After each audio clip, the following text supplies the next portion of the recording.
Assalamualaikum warahmatullahi wabarakatuh. Nasihatnya Imam Ahmad tentang hati dan rizki. Menurut Imam Ahmad, segala sesuatu ada berkahnya. Berkahnya hati adalah merasa puas dengan pemberian Allah. Nah, ini informasi sekaligus tuntunan dari Imam Ahmad. Kalau ingin hati kita berkah, kalau saya sering bilang semoga ilmu kita berkah. Kalau ilmu berkah itu rasanya ilmunya biasa-biasa saja, tidak ada manuver-manuver yang luar biasa, pengetahuan yang sederhana saja, tapi manfaatnya besar untuk hidup. Itu ilmu yang berkah. Kalau rezeki yang berkah, penghasilanku sebenarnya cuma sekecil ini, tapi semua kebutuhanku bisa terpenuhi, bahkan lebih. Nah, ini namanya rezeki yang berkah. Karena Allah mengendalikan keinginan kita tidak macam-macam, sehingga yang sedikit itu jatuhnya cukup. Kalau hati, katanya Imam Ahmad, berkahnya apa? Berkahnya adalah kalau kita puas dengan semua pemberian Allah apa adanya. Hati yang berkah itu berarti manusianya ridho, manusianya ikhlas, manusianya tidak mengeluh, senantiasa bersyukur terhadap apapun yang diberikan oleh Allah. Berarti hati kita berkah. Nah, semoga teman-teman ayo introspeksi ya setelah ini. Ada banyak variabel dalam hidup kita, ada banyak momen dalam hidup kita. Masih ada ndak yang kita ndak terima, masih ada ndak yang kita komplain, masih ada nggak yang sudah ditetapkan Allah tapi masih ganjel dalam hati kita. Yo, kalau bisa kita hindari itu. Mari kita menghidupkan hati secara berkah. Kita merasa puas dengan pemberian Allah. Salah satu tips dari Imam Ahmad untuk membuat hati berkah adalah melembutkan hati. Cara melembutkan hati gimana? Antara lain dengan makan makanan yang halal.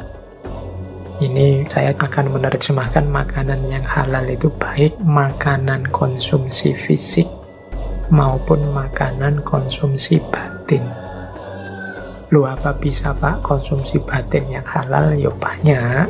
Konsumsi halal secara batin itu kan ya yang mahmudah. Sementara yang haram secara batin yang mazmumah. Jangan masukkan benci, jangan masukkan iri, jangan masukkan hasud, jangan masukkan nifak dalam diri kita. Itu konsumsi yang haram secara batin. Kalau yang halal secara lahir dan secara batin, teman-teman mestinya sudah ngerti. Baik haram karena zatnya maupun haram karena sebab dan efeknya.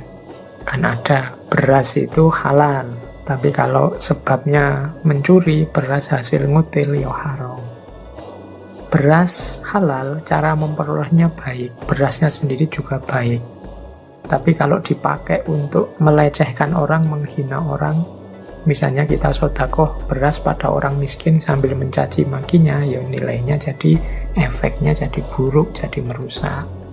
Yang haram-haram, baik secara lahir maupun batin, baik dalam zatnya, dalam prosesnya, dalam efeknya, akan membuat hati yang keras. Hati yang keras akan membuat hati tidak berkah. Hati yang tidak berkah itu hati yang tidak puas dengan ketetapan dan pemberiannya Allah. Nah, ayo sekarang mulai kita introspeksi. Kalau masih ada hal-hal yang kita komplain dari ketetapannya Allah, yang kita tidak ridho, tidak rela dari ketetapannya Allah, mungkin karena hati kita tidak berkah. Mengapa hati kita tidak berkah? Hati kita tidak lembut, sehingga pemberian Allah selalu mentar. Mengapa tidak lembut? Jangan-jangan yang masuk hal-hal yang tidak halal, baik secara lahir maupun secara batin. Jadi itu cara kita mengelola hati. Baik, ini ada hubungannya juga dengan rizki. Nah, biasanya orang tidak terima itu dalam hal rizki. Gajiku kok sedikit ya, orang lain kaya, aku ndak punya apa-apa, dan seterusnya. Itu urusan rizki. Imam Ahmad memberi beberapa tips agar kita bisa menerima apapun ketetapan Allah dalam hal rizki. Kata Imam Ahmad, rizki itu telah dibagi, tidak akan bertambah dan tidak akan berkurang. Setiap orang sudah punya jatah rizki sendiri-sendiri. Tapi Pak, kok ada orang itu yang rasanya kekurangan sementara yang lain kelebihan? Yaitu masing-masing dengan ujiannya sendiri-sendiri. Yang kelebihan, yang merasa lebih mau ndak berbagi, yang merasa kurang mau ndak tetap ridho dan sabar. Kalau jatah sudah pasti, tinggal kita ridho atau tidak, menerima atau tidak ketetapannya Allah. Rezeki tidak akan bertambah atau berkurang. Yang kemudian dituntut oleh Allah sikap kita terhadap rezeki. Kata Imam Ahmad selanjutnya, rezeki itu disebut bertambah jika pemiliknya memperoleh kemudahan dari Allah untuk menginfakkannya dalam ketaatan. Kalimat bertambah di sini bisa kita artikan barokah. Jadi rizki itu barokah kalau orang yang punya rizki dianugerahi oleh Allah kesadaran untuk berbagi, menginfakkannya dalam ketaatan. Itu barokah. Tadi di depan saya bilang, biasanya orang mendefinisikan rizki barokah itu jumlahnya sedikit tapi rasanya tetap cukup. Ya, itu juga termasuk ziyadatul khair. Tapi ada lagi parameter untuk mengukur rizki kita itu benar-benar barokah apa tidak. Yaitu katanya Imam Ahmad, kalau kita punya kesadaran untuk berbagi, berarti barokah. Yang namanya rizki itu kan jatah kita, ndak bertambah, ndak berkurang. Lah kok kita mau berbagi dengan orang lain, berarti rizki kita barokah. Tidak sekedar yang sedikit jadi cukup, yang cukup jadi banyak, tapi berapapun yang kita peroleh, kita punya kesadaran untuk berbagi. Kita tidak berambisi untuk menikmati sendiri, tapi ingin orang lain juga merasakan apa yang kita nikmati.